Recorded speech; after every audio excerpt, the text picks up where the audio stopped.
Explain like I'm 5. What happens if no one turns on airplane mode on a full commercial flight?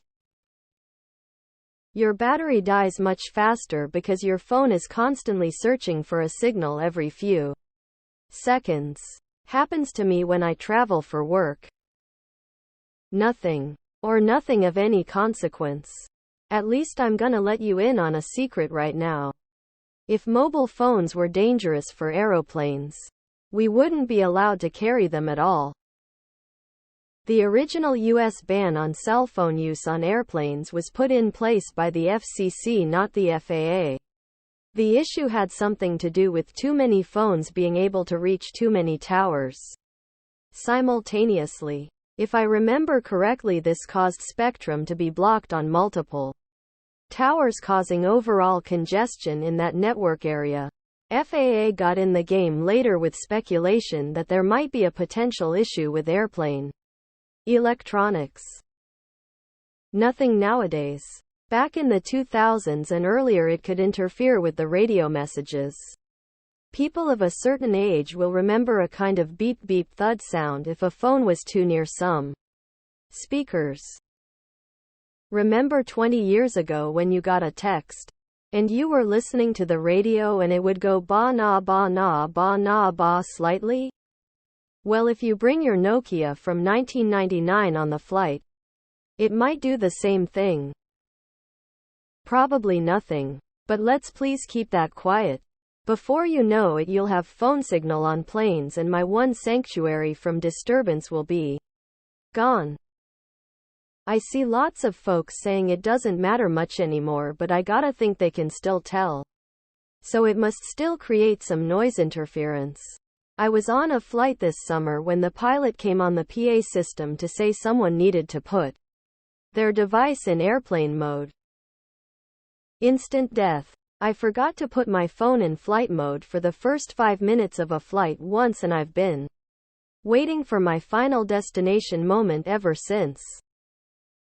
Absolutely nothing. Airplane electronics experience far more electromagnetic radiation from the sun at altitude than the combined total of every tablet, phone, and laptop on any flight. They are therefore hardened against anything your phone could produce. Pilots even use tablets for the entire flight to look up their flight maps. It's just an attempt to get you to pay attention to the safety demo. Airplane mode is a bit of a joke these days since most flights offer Wi-Fi, which is automatically turned off in airplane mode. Nothing. The idea that cell phones could interfere with any systems on an airplane has always been a myth. One the authorities unfortunately took seriously.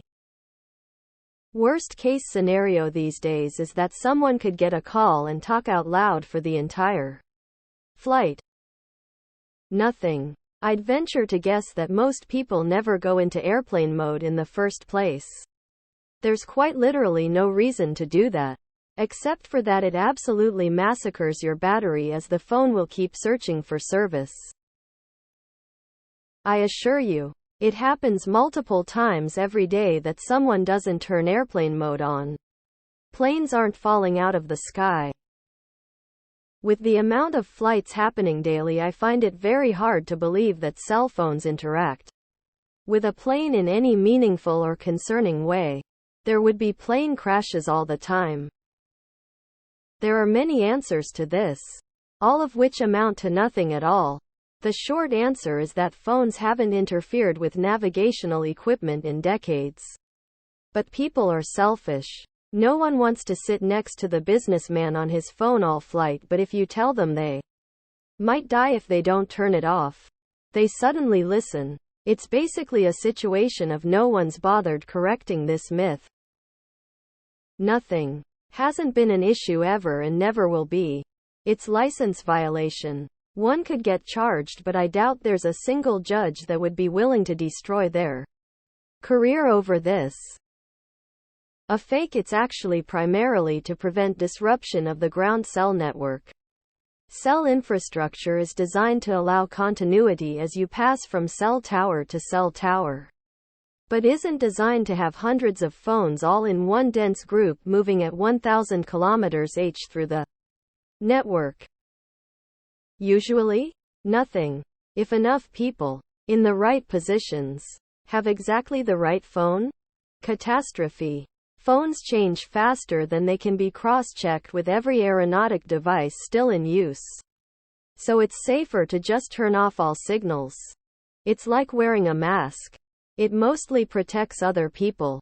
And any single individual not doing it is usually fine. But everyone has to do it for public safety.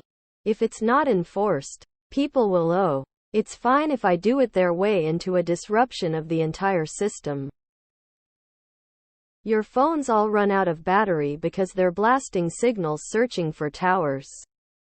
Meanwhile, unsuspecting phone users below the plane suddenly have spontaneous outages because of the 100 phones clogging up the bandwidth.